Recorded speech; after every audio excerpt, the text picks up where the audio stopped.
Hi friends, welcome to our channel Kalam streams achievers. நம்ம இன்றைக்கி பார்க்க போகிறது வரலாற்று தகவல்கள் பற்றிய ஒரு சில வினாக்கள் தான். எந்த ஆண்டில் B.R. அம்பேத்கர் புத்த மதத்தை தழுவினார்? 1956. சமஸ்கிருத மொழி வளர்ச்சிக்காக ஏற்படுத்தப்பட்ட திட்டங்களுள் முக்கியமானது சாஸ்திரி சூடாமணி. ராஜாஜி அவர்கள் எந்த நோக்கத்துடன் சுதந்திர கட்சியினை துவக்கி மீண்டும் அரசியலுக்கு வந்தார்? காங்கிரஸ் கட்சியினை எதிர்ப்போர் குறைவான காரணத்தால்.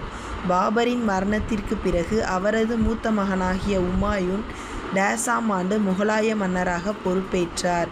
கிபி 1530.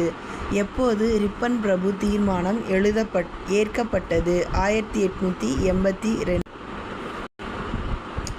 புதிய கற்கால மனிதன் எந்த வகையான பாறைகளில் தங்கள் குடியேற்றத்தை நிறுவினான்? கிரானைட் பாறை.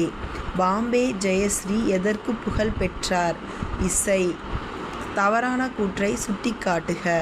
ராமகிருஷ்ணரின் சீடர்கள் பிரம்ம சமாஜத்தின் முழு திட்டத்தையும் அப்படியே ஏற்றுக்கொண்டுள்ளனர்.